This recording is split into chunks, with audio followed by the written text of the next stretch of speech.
Je souhaite commencer une nouvelle série dont finalement le message introductif, vous l'avez entendu il y a quelques semaines, c'était les mutations de la domination. Et je souhaite continuer sur cette lancée parce que c'est conforme à notre vision de l'année, prends ta place. Et nous croyons que le fait de prendre notre place impose que nous sachions dominer là où Dieu veut que nous exercions la domination.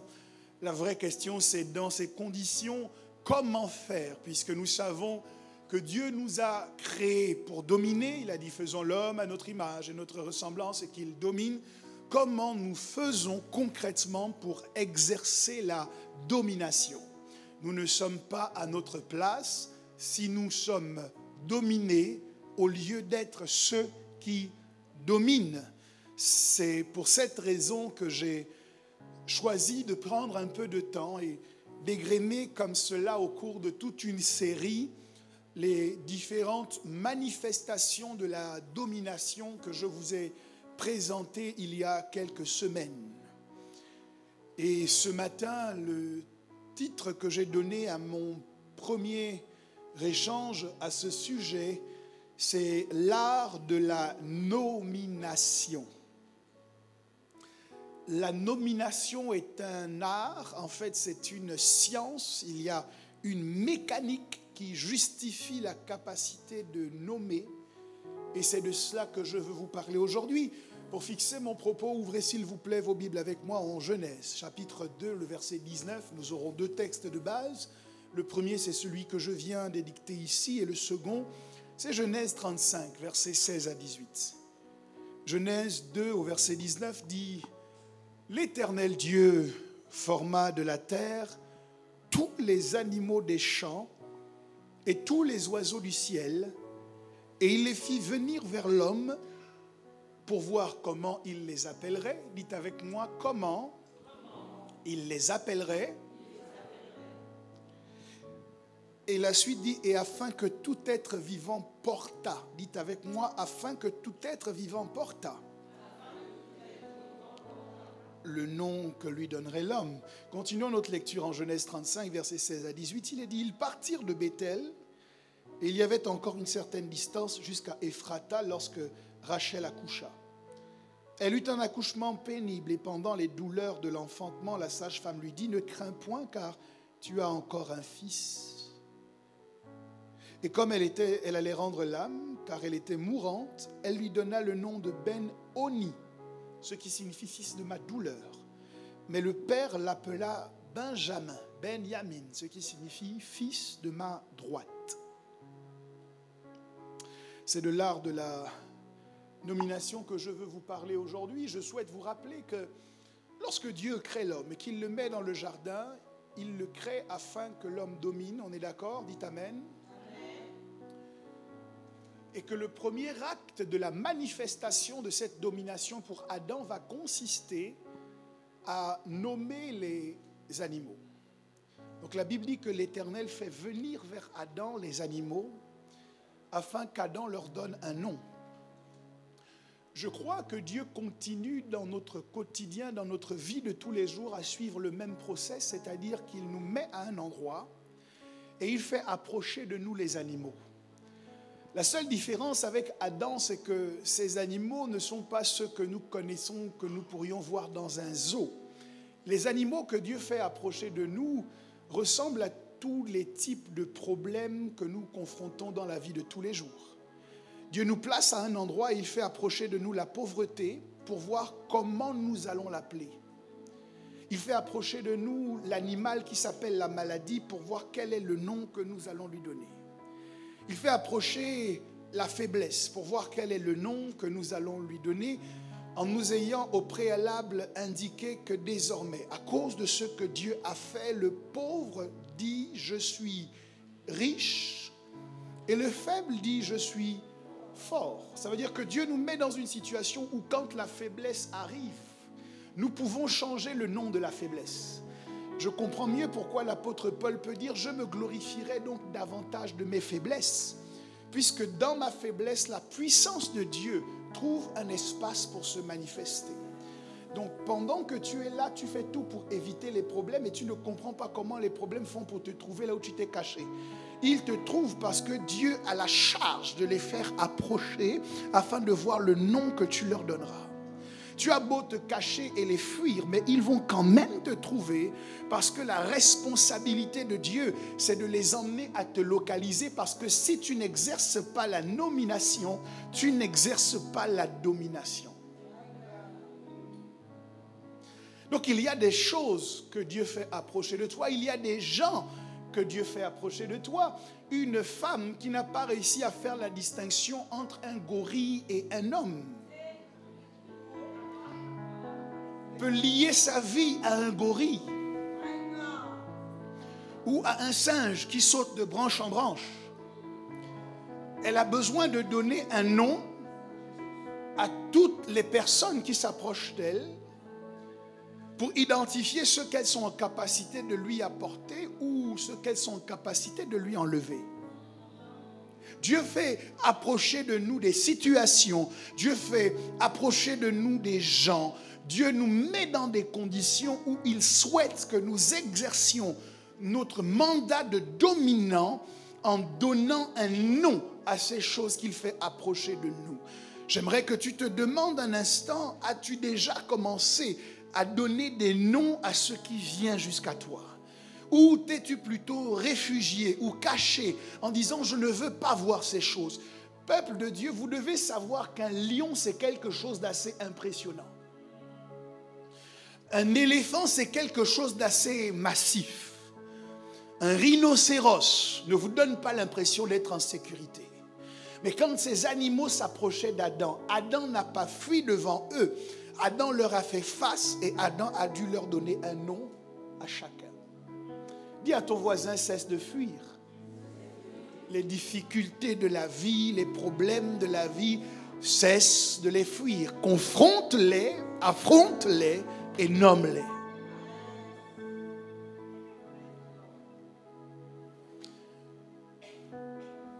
Mais ça ne me suffit pas de vous dire que nous devons nommer parce que peut-être que vous avez déjà constaté par le passé qu'il ne suffit pas de donner un nom pour qu'une situation change.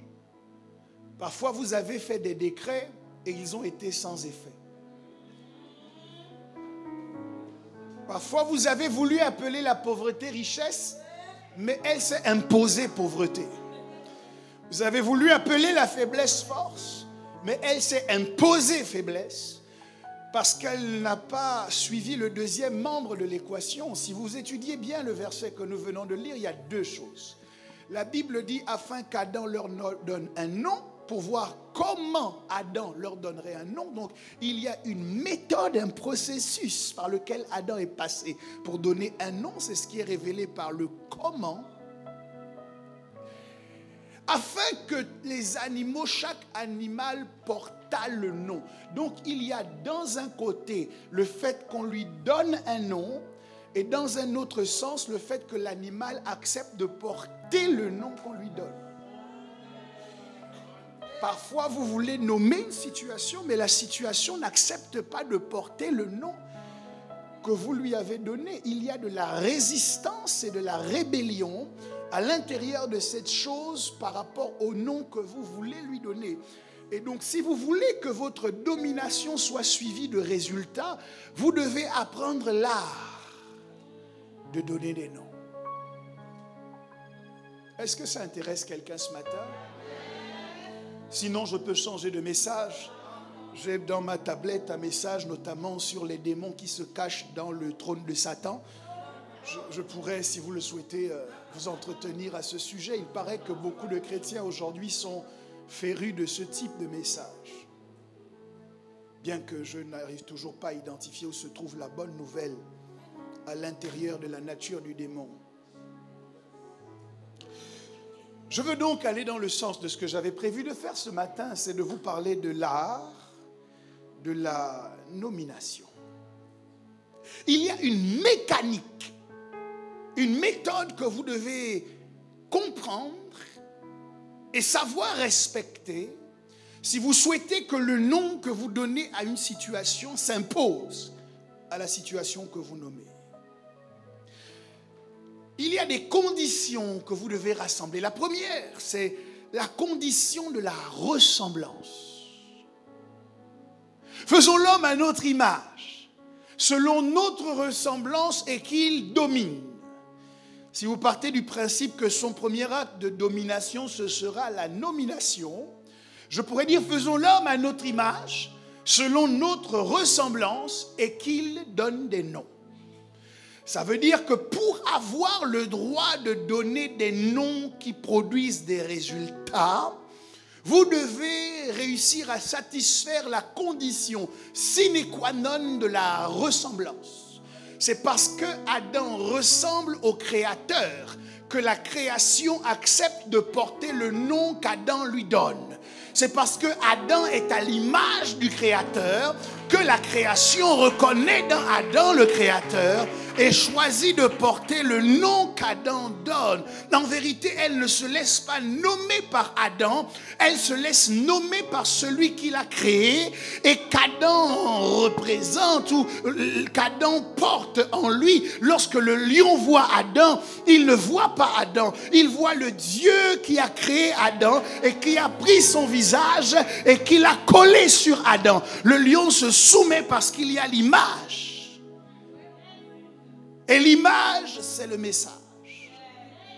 Il y a un message que vous portez, que vous transportez, qui encourage en face de vous à se soumettre ou à se révolter en fonction de votre adéquation avec celui qui vous a mandaté. C'est pour cette raison que je dis que la loyauté ou la royauté de quelqu'un trouve sa source dans sa loyauté à celui qui l'a établi.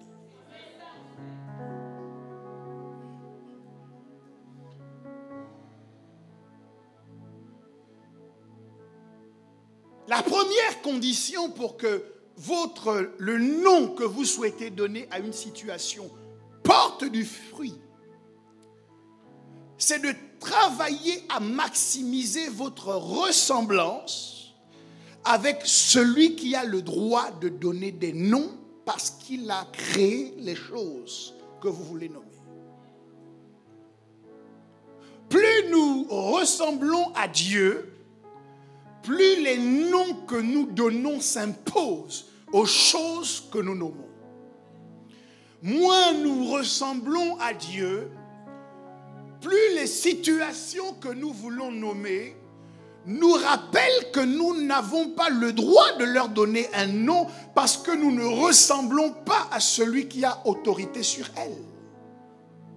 Donc lorsque tu donnes un nom et que ce nom ne produit pas de résultat, tu dois t'interroger sur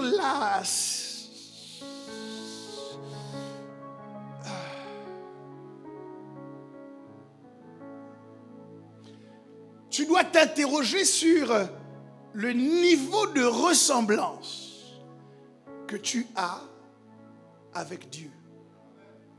Plus tu ressembles à Dieu, plus ce que tu diras aura de l'impact. Moins tu lui ressembles, moins ça en aura. Si tu n'as pas d'impact dans ce que tu dis, tu dois te demander si tu lui ressembles suffisamment. Ok, demande à ton voisin, est-ce que tu ressembles à celui qui a tout pouvoir? Est-ce que tu ressembles à l'omniscient, à l'éternel, à l'omnipotent, à l'omniprésent? Est-ce que tu ressembles à Elohim, Adonai, El Shaddai?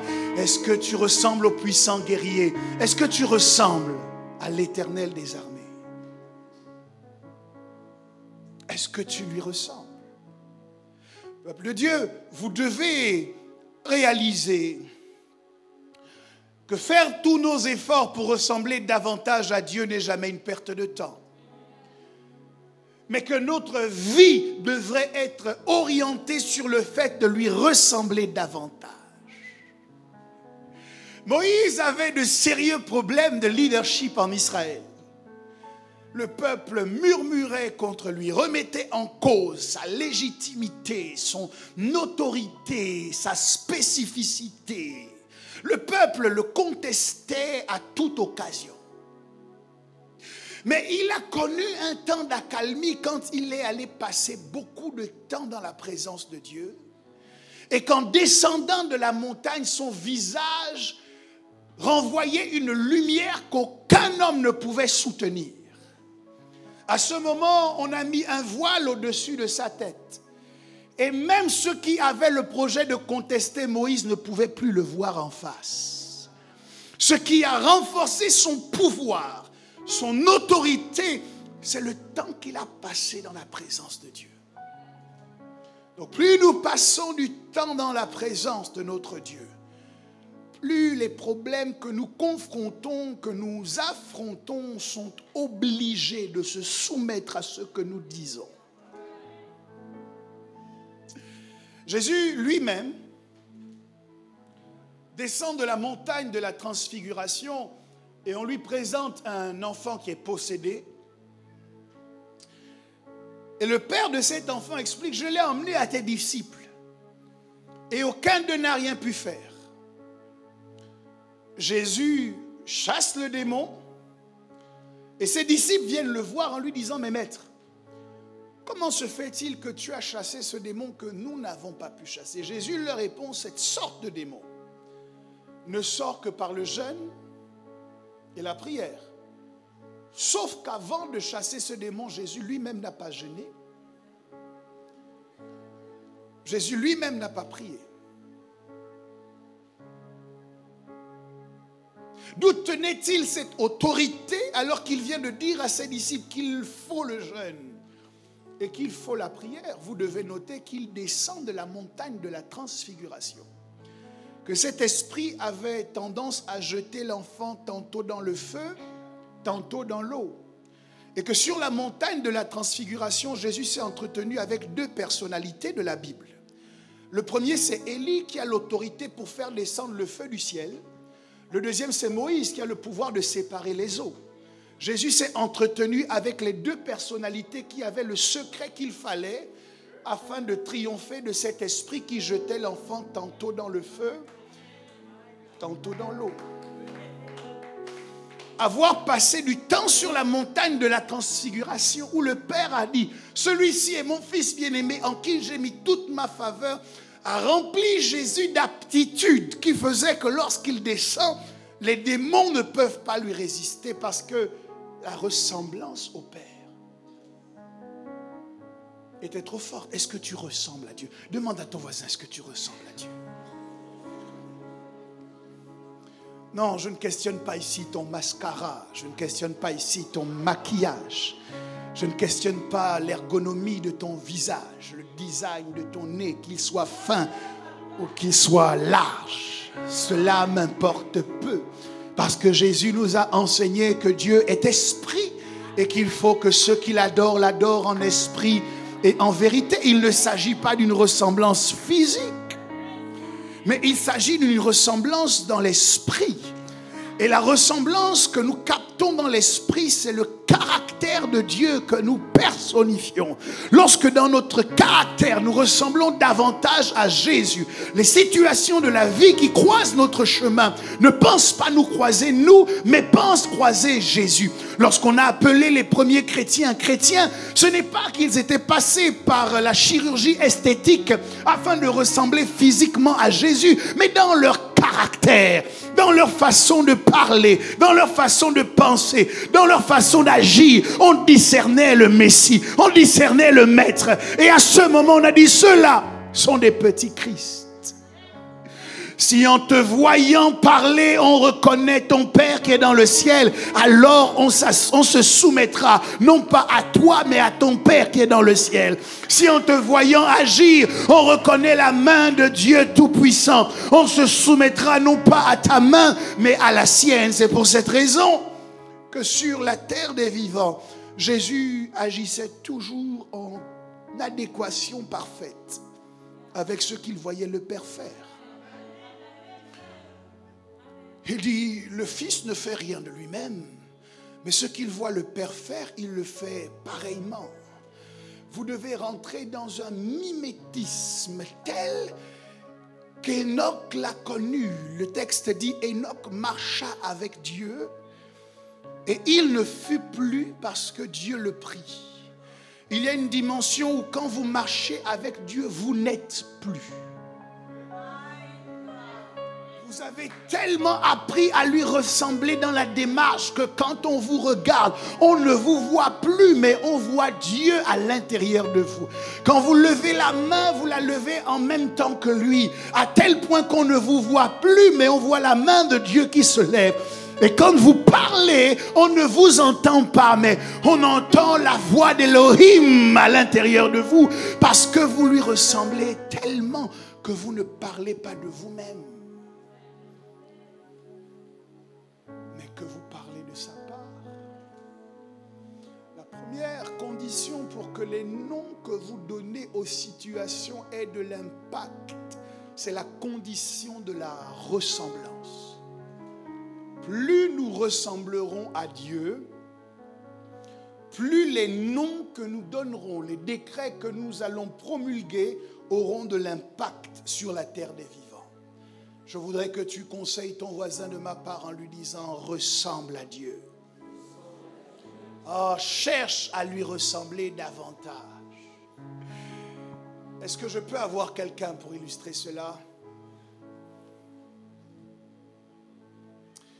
Ah, nous avons tellement de défis, tellement de challenges dans la vie, tellement de propositions, de comportements et d'actions. Mais aujourd'hui, je veux vous montrer quel est le service que vous ne vous rendez pas quand vous ne ressemblez pas à Dieu. Je voudrais que tu fasses exactement ce que tu me vois faire. À partir du moment où je lève la main ainsi, sa main est levée. Si je lève le pied ainsi, son pied est levé.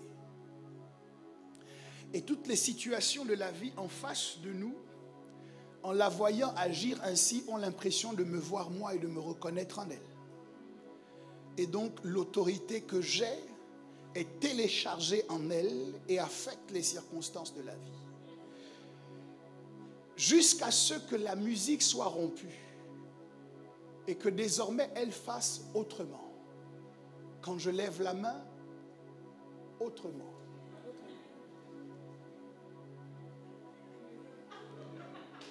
Et quand je fais ça, les situations de la vie en face constatent qu'on n'est plus en phase. Et l'autorité dont elle jouissait, en étant en lien avec moi, elle la perd. Et elle n'agit plus que de son propre chef. Je vais vous embêter. Mais si l'homme doit fonctionner avec le lion sur la base de la nature, à aucun moment il n'aura la supériorité. Avec une gifle, le lion l'éteint.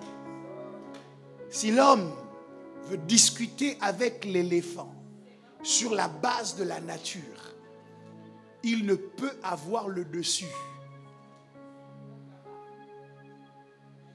Son seul espoir en tant qu'homme, c'est d'emmener le problème à un autre niveau et de se mettre sous la couverture de celui qui lui est supérieur, afin qu'on ne voit pas seulement cet animal bizarre qui n'a pas d'ailes, qui n'a pas de griffes, qui n'a même pas de canines acérées, qu'on ne le voit pas dans son humanité, mais qu'on le voit dans sa ressemblance.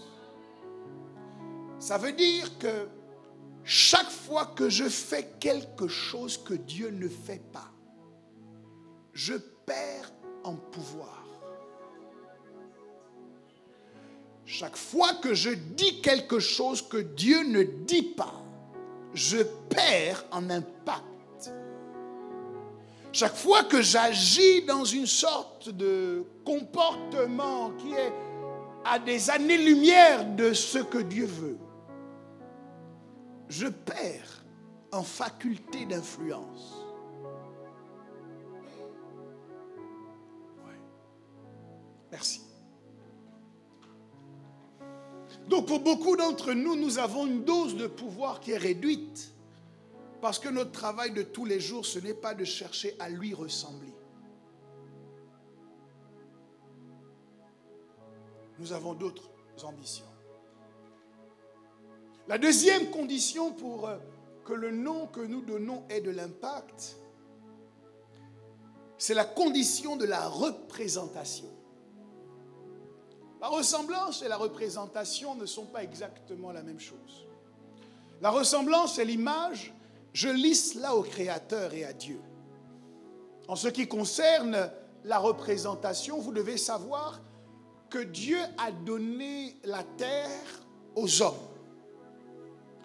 Et que les hommes se sont organisés dans leur structuration de société à faire que plusieurs hommes mandatent un homme qui les représente. Dans les démocraties, le président représente le peuple. Parce que le peuple lui a donné mandat pour le représenter. C'est pour cette raison que lorsque le président parle, sa voix est suivie de résultats. Non pas parce qu'il est plus intelligent que quiconque, mais parce qu'il rassemble en lui les voix de plusieurs hommes qui ont propriété sur la terre et qui ont pris leur droit de propriété et qui l'en ont fait mandataire pour un temps. Donc lorsqu'il parle en étant en représentation. Et plus les gens qui lui ont donné mandat sont nombreux, plus son pouvoir est important. C'est pour cette raison que le pourcentage de voix qu'il a rassemblé derrière sa candidature sera régulièrement rappelé dans son mandat pour déterminer si oui ou non il a la légitimité de faire ce qu'il fait et de dire ce qu'il dit. C'est la notion de la représentation. Un député peut édicter, peut faire des lois et il peut les promulguer. Et ce qu'il aura fait comme travail changera votre quotidien, non pas à cause de son intelligence, mais parce qu'il représente toutes les personnes qui vivent sur son département. Et que sur la base de cette représentativité, il est en mesure de se positionner sur tel ou sur tel sujet. La représentation. Vous devez savoir que lorsque Adam pêche, toute l'humanité est considérée comme pécheresse. Pourquoi? Parce que Adam représentait à lui seul l'intégralité de l'humanité. Il portait en son sein toutes les familles de la terre. Donc son impact est également lié aux gens qu'il porte. Ça veut dire que si vous ne portez personne, vos paroles n'affecteront personne. Si vous ne représentez personne, vous ne parlerez qu'en votre propre nom et cela n'aura pas beaucoup de résultats. Donc lorsque vous voulez utiliser l'art de donner des noms, de promulguer des décrets, vous devez vous interroger sur qui est-ce que vous représentez. Vous parlez de la part de qui? Est-ce qu'il y a des gens qui vous ont envoyé pour parler pour eux? Ou alors de votre propre chef avez-vous choisi d'aller parler? Vos paroles ne pourront pas avoir suffisamment de résultats parce que vous n'avez pas été mandaté. Demande à ton voisin, as-tu le mandat? Non, demande à un autre voisin, es-tu mandaté? Parce que sinon tes actes de nomination ne sont que de la poésie. Tu vas dire des choses pendant des heures sans aucun résultat.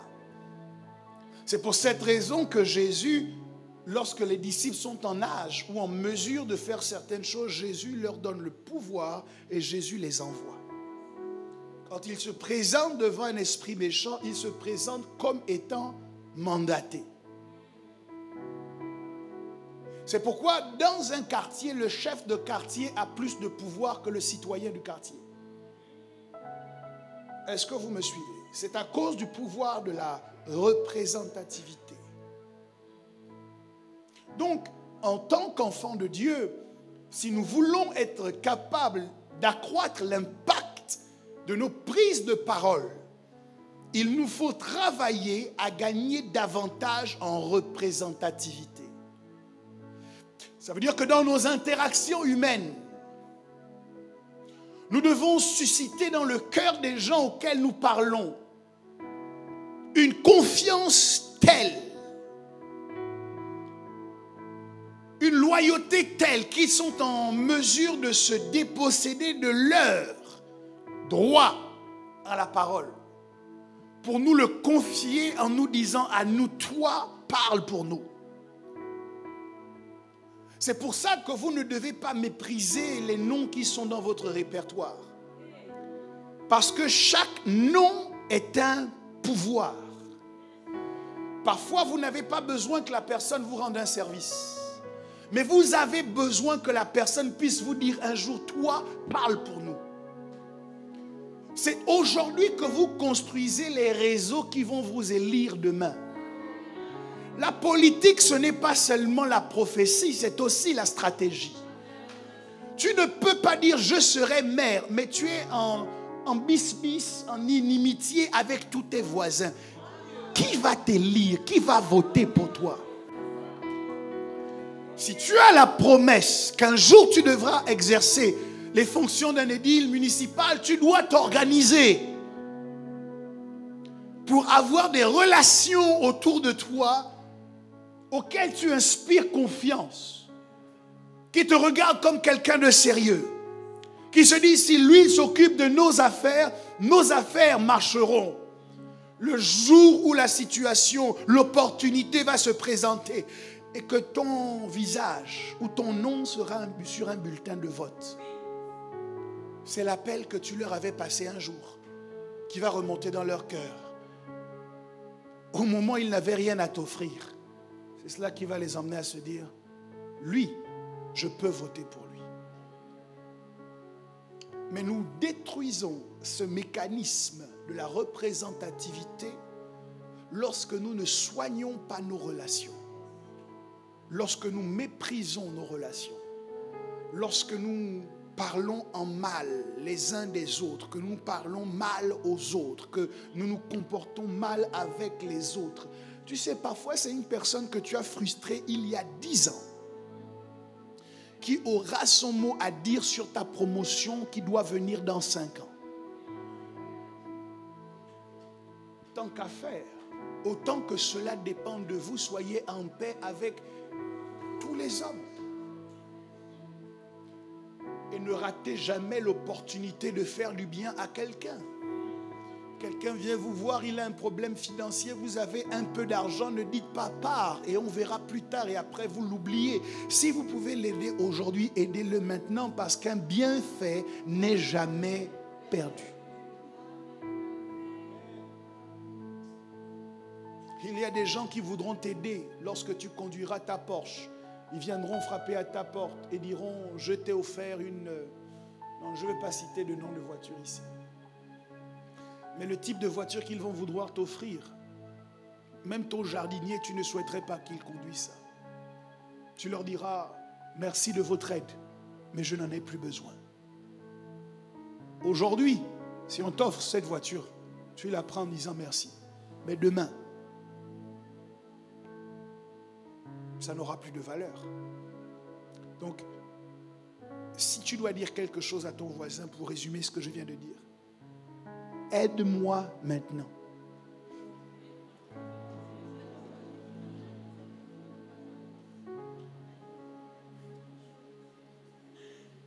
Tu ne sais pas quel est le dossier que le diable est en train de télécharger contre toi. Tu ne sais pas quels sont les témoins qu'il est en train de rassembler contre toi. Aide-moi maintenant. Parce qu'un jour, tu ne seras pas là quand à la porte de l'église, ton nom va sortir. Mais moi, je serai là. Et je pourrais me souvenir qu'un jour, cette personne-là m'a aidé. Et là, je pourrais prendre ta défense. La condition de la représentation. Qui serait d'accord de se laisser représenter par toi? Parmi nous, il y a des gens, ils n'ont jamais été même chef de classe.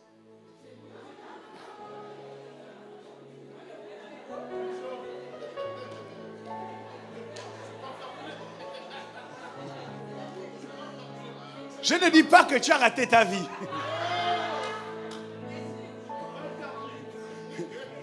Mais je dis que si tu as des prophéties qui sont liées à la représentativité, tu dois te remettre en cause. Toute une semaine, personne ne t'appelle. Personne ne pense à toi. C'est-à-dire que tu sèches des fois l'église pendant un mois, on oublie. Ça y est, quand tu es là, c'est toi qui es obligé de dire, mais tu sais, ça fait un mois, je ne suis pas venu. Et l'autre te dit, un mois, je n'ai pas vu le temps passer. Quand si on te dit ça, tu as une carence en représentativité. Ce n'est pas le moment de te présenter. Par contre, ça peut se travailler. La représentativité peut se travailler. Tu dois développer ton réseau. Tu dois prendre soin de ton réseau. Pour que deux personnes se rencontrent, je dis, il faut un miracle. Il y a plus de 6 milliards d'individus sur la terre. Pour que tu aies rencontré la personne qui est à ta gauche, il fallait un miracle. Donc lorsque tu as rencontré quelqu'un, ne le considère pas comme un acquis. Mais dis-toi que le miracle de Dieu est assis à ma gauche. Dis-toi que le miracle de Dieu est assis à ma droite. Je croyais que je parlais à quelqu'un. Dis, il y a un miracle qui est assis à côté de moi. Il y a un miracle qui est assis à côté de moi. D'ailleurs, moi-même qui suis assis à côté de toi, je suis un miracle.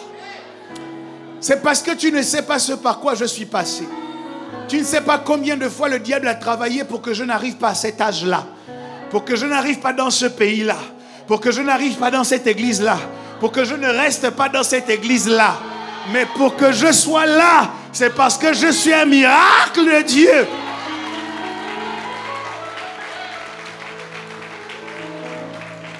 Si tu réalises que tu es un miracle, accepte qu'on te soigne, qu'on te traite bien. Et à ton tour, traite bien les gens.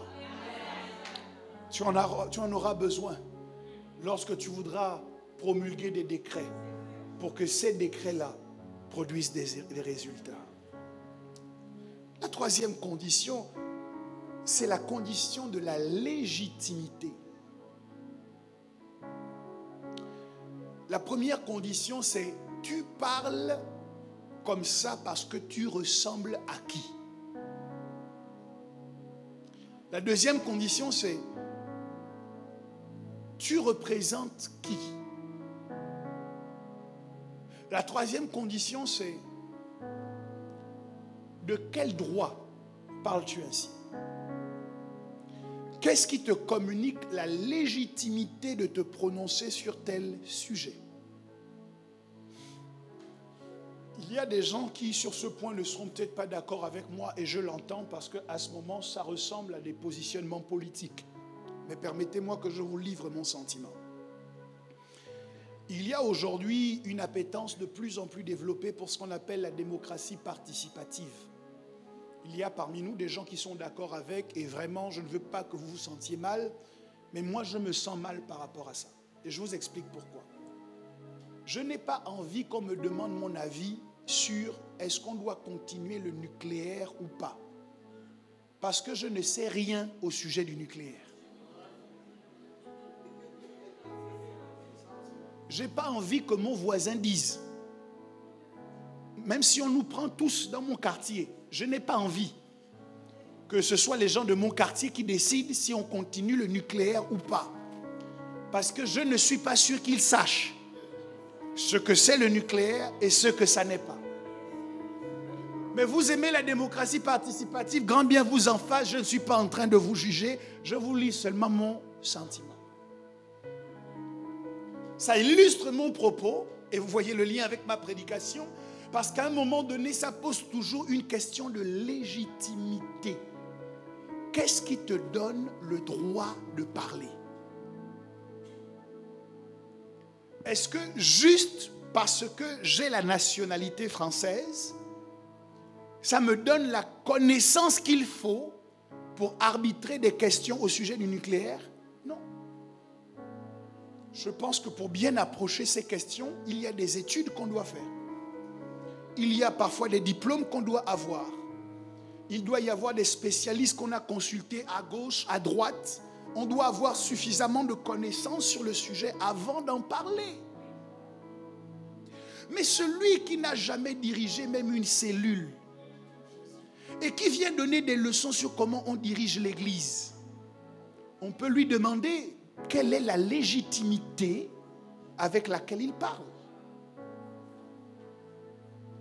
Et c'est pour cette raison que tu vas te rendre compte que ce gars-là, il te parle depuis des années, mais ses paroles n'ont aucun effet sur la gestion de l'Église, parce qu'il n'a aucune légitimité. Tu n'as même pas encore eu un prétendant. C'est-à-dire, il n'y a jamais quelqu'un qui a fait...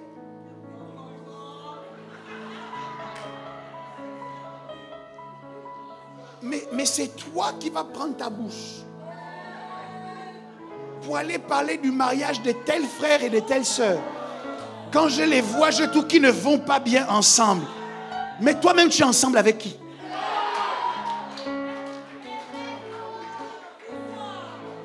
Il y a une carence en termes de légitimité.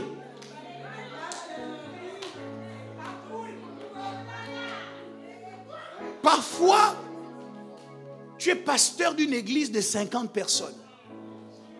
Tu n'as pas le droit de donner des leçons à quelqu'un qui gère une église de 1000 personnes. Vous n'avez pas les mêmes problèmes. Il y a un problème de légitimité. Et tu dois prendre ta place. Si tu as la place de 50, gère 50.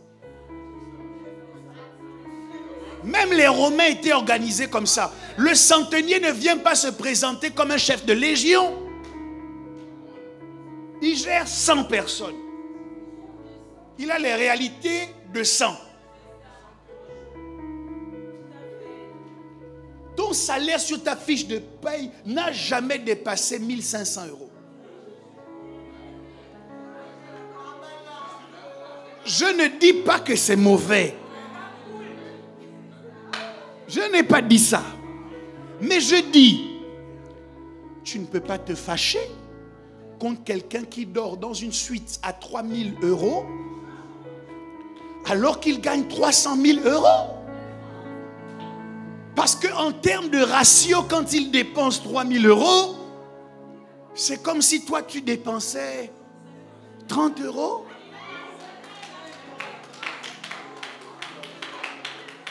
Donc pour aller prendre ta bouche et mettre là-bas, gagne d'abord 300 000 €.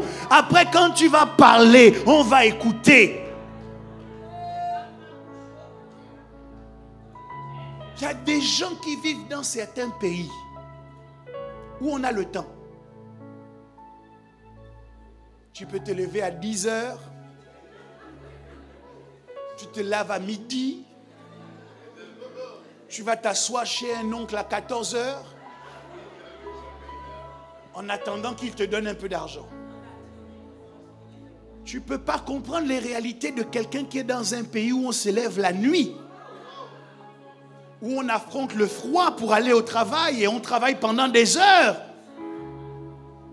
Et la seule chose que tu sais dire quand on t'appelle pour prendre de tes nouvelles, c'est vous êtes mauvais, nous on souffre ici, envoyez-nous l'argent.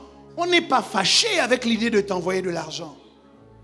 Mais s'il y a quelqu'un qui a dit si, qui est fâché, je comprends ta frustration.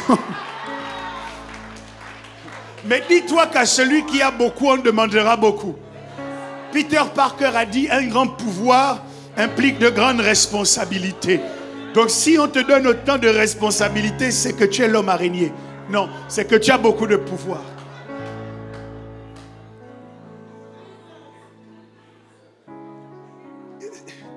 Dis avec moi légitimité. Bouge ton voisin, dis-lui, es-tu légitime pour parler? C'est pour ça que des fois tu parles, rien ne se fait. Et puis ton travail c'est de parler. Mais jamais rien ne se fait. Parce que tu n'es pas légitime pour parler. Et dans la légitimité, il y a des niveaux.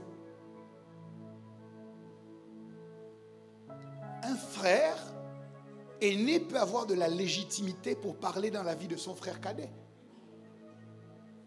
Mais son autorité ne surpassera pas l'autorité de la mère. Est-ce que vous me suivez?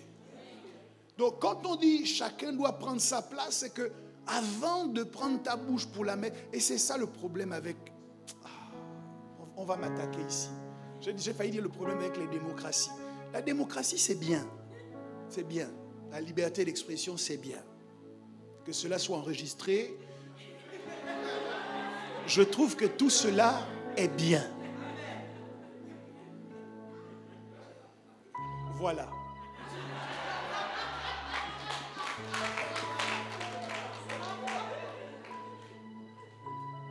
Mais tu as des gens parfois sur les réseaux sociaux qui parlent de choses.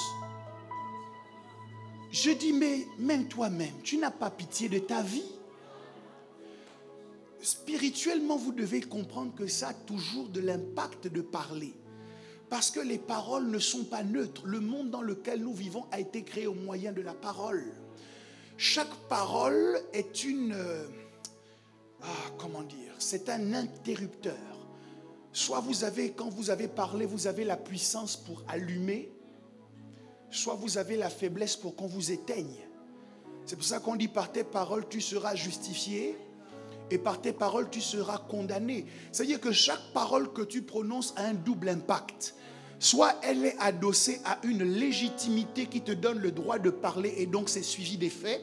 Soit elle n'est adossée à aucune légitimité et donc on peut la prendre pour t'attacher. Au nom de Jésus que Paul prêche, démons sortent. Les fils de Séva font cette déclaration sans que leur parole ne soit adossée sur la puissance qui réside dans l'alliance avec Christ. Le démon prend la même parole et leur répond, je connais Jésus, je connais Paul, mais vous, qui êtes-vous?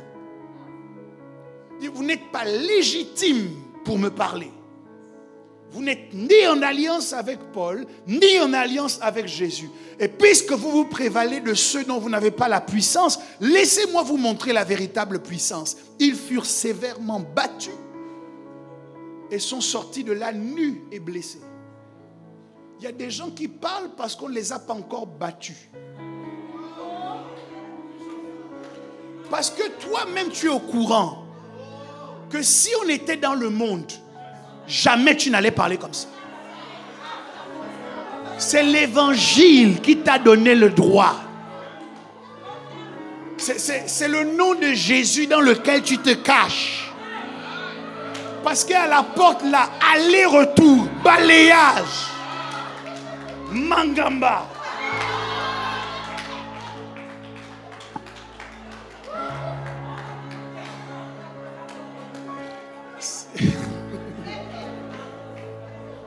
Demande à ton voisin, quelle est ta légitimité?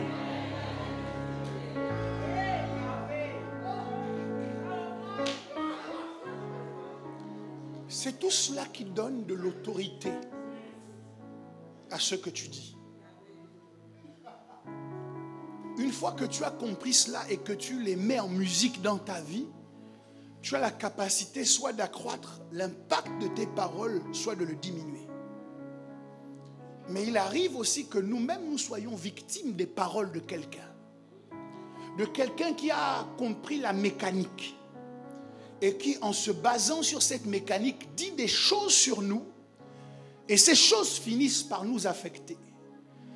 Mais nous avons un Dieu qui change les noms. Lorsque quelqu'un a compris cette mécanique et l'utilise contre toi, il colle sur toi une identité qui ne correspond pas à la pensée de Dieu.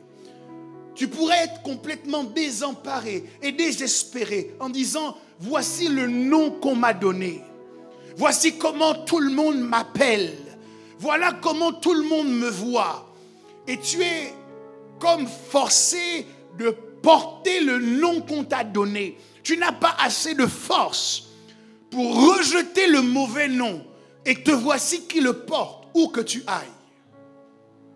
Il y a de l'espoir pour toi. Le deuxième texte que nous avons lu parle d'une femme qui avait la légitimité pour donner un nom à son enfant. Rachel, dans ses derniers jours, alors qu'elle allait donner naissance, a vécu une grossesse extrêmement difficile. L'accouchement était pénible. Et elle sentait qu'à cause de cet accouchement, elle allait mourir. Rachel a donc ouvert sa bouche et a donné un nom à l'enfant. Elle a dit, on l'appellera Ben-Oni, fils de ma douleur. Rachel, en donnant ce nom, est légitime parce qu'elle est la mère de cet enfant. Elle l'a porté dans son sein. Donc elle peut dire des choses qui auront de l'impact sur sa vie. La Bible dit qu'un homme nommé Jabez a porté ce nom parce que sa mère l'a enfanté dans la douleur. Donc, plusieurs personnes ici, nous sommes tributaires de noms qu'on nous a donnés. Et parfois qu'on nous a donnés en comprenant la mécanique de la nomination. Et donc, où que nous souhaitions aller, ces noms nous poursuivent. Tu commences à monter un peu dans l'échelle de la hiérarchie au niveau de ton entreprise et quelque chose te ramène en bas. Parce qu'il y a un nom qu'on t'a donné qui te poursuit. Et la personne qui t'a donné ce nom n'était pas un inconnu notoire, ce n'était pas un étranger. Parfois, c'est ton propre parent, c'est quelqu'un qui est proche de toi et qui a la légitimité pour te donner un nom.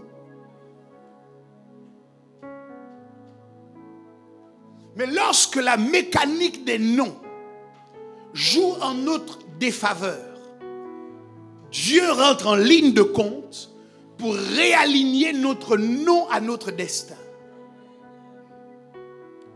Jacob a pris la parole. Alors que Rachel venait de dire, il s'appellera Ben-Oni. Jacob a dit non. Cet enfant ne portera pas le nom de la douleur. Cet enfant ne connaîtra pas le malheur. Cet enfant ne souffrira pas. Même si les circonstances de ta vie justifient que tu l'appelles comme ça. Moi, en tant que son père, je prends autorité et je change son nom. Il ne sera pas fils de ma douleur, il sera fils de ma droite.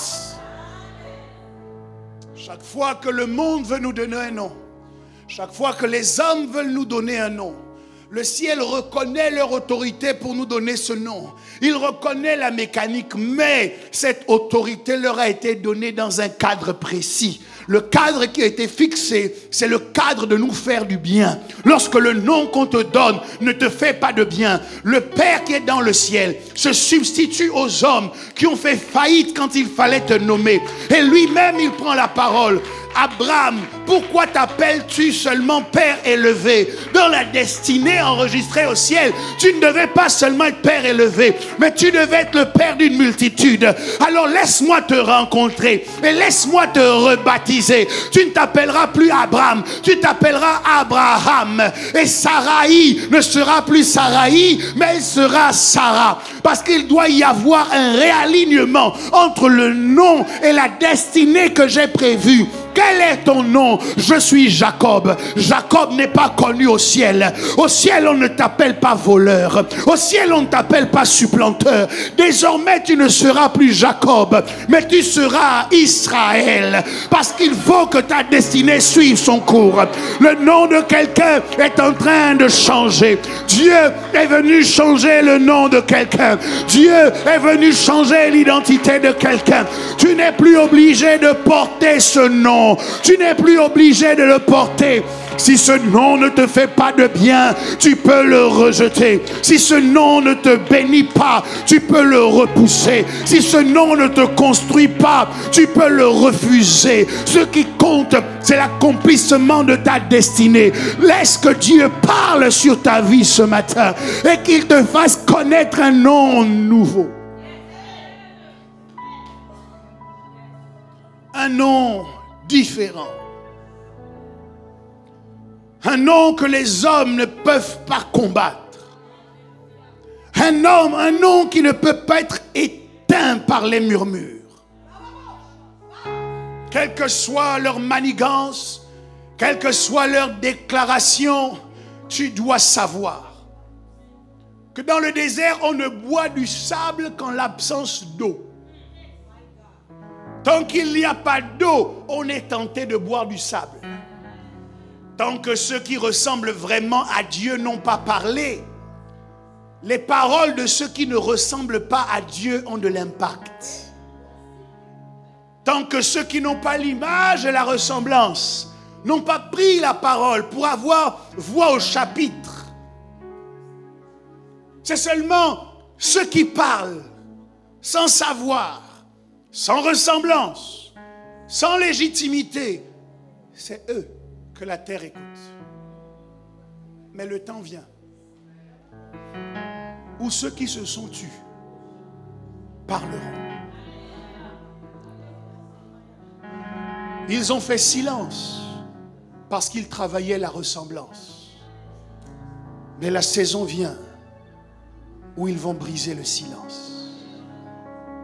Et ils diront ce que Dieu dit au sujet de leur mariage, au sujet de leur prospérité, au sujet de leur carrière. Ils ne laisseront pas les RH dire ce qu'ils veulent dire, mais eux aussi, ils parleront. Ils ne laisseront pas les managers dire les notations et les évaluations qui leur chantent, mais eux aussi, au sujet de la qualité de leur travail, ils parleront. Ils ne laisseront pas les crises et les différents conflits affecter leur existence, mais ils briseront le silence et eux aussi, ils parleront. Et l'Esprit me charge de te dire qu'à tes résolutions, à tes déclarations, répondra le succès, répondra l'impact, répondra la transformation, le changement, la révolution, lorsque tu décréteras, alors que tu maîtrises l'art de la nomination. Ton décret changera les choses. Ton décret ravivera les hommes et les femmes autour de toi qui ont perdu espoir. Ton décret ramènera à la vie ce qui jusque-là était mort. Tes paroles ont du pouvoir et ta domination ira en grandissant, en s'accroissant, parce que Dieu a parlé. Il a dit, j'avais dit, vous êtes des dieux. Et sur la terre des vivants, il t'a établi afin que tu parles ces mots. Il t'a établi et il a mis des paroles dans ta bouche afin que tu les proclames également. C'est pourquoi, fils de l'homme, lève-toi et prophétise sur les ossements desséchés. Parle sur ces squelettes. Parle sur ceux qui étaient morts. Proclame que la vie souffle. Parle afin que les muscles reviennent sur ses corps, que la peau soit tendue à nouveau, que les terminaisons nerveuses soient restaurées. Fils de l'homme, parle. Parle de la parole de Dieu. Parle de la parole de Dieu sur ta propre vie. Parle de la parole de Dieu sur ton histoire. Parle de la parole de Dieu. Est-ce que les bouches peuvent s'ouvrir? Est-ce que le silence peut être brisé? Tu as fait silence pendant trop longtemps. Et le diable a pensé qu'il avait raison. Tu as fait silence trop longtemps